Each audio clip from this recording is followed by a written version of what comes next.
is there a particular artist, sort of writ large, could be an architect, could be a writer, who you think has made the most or one of the most significant contributions to ethical thinking through the arts? Well, it's got to be Shakespeare, hasn't it? The Tempest, King Lear, then, Coriolanus, Macbeth. I mean, here's all kinds of lessons about behavior. Absolutely, Richard III. What drives behavior, human emotion, and trying to understand. As one Victorian critic said, what is motiveless malignancy? Yeah.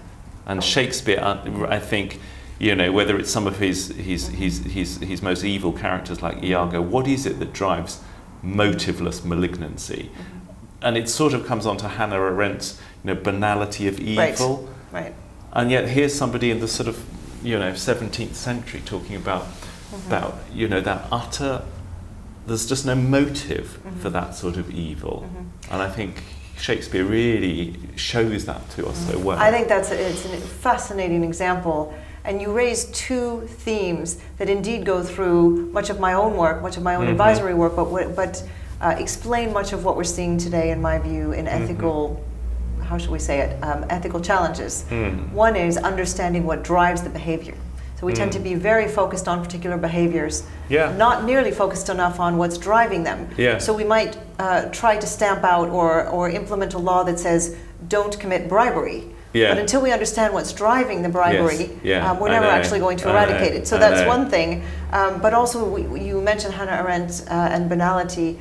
Particularly with social media, we seem to be at a place where so quickly things become banal.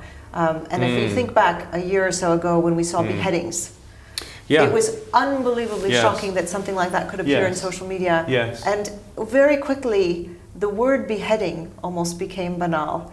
And it's horrifying that certain degrees of unethical behavior and certain scale of unethical behavior, whether it's in financial institutions or elsewhere, can become unethical. And I think the migration question is a question of, is the public jaded?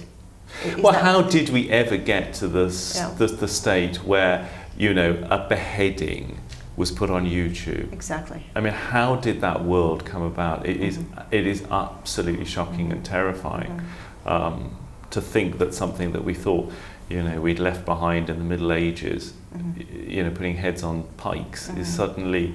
That's what we sort of thought about as kind of schoolgirls and schoolboys when we read the Tudors. Right. And here we are in kind of, industrialized, post-industrialized Western Europe and the States, hearing about American journalists who've been beheaded. No, absolutely. I mean, it's just shocking. And actually, this whole relationship between social media and this idea of banality comes back to something you said earlier about your students and values and, for example, celebrity. And clearly this generation has to think about your values, your institutional, long-standing institutional values in a social media world.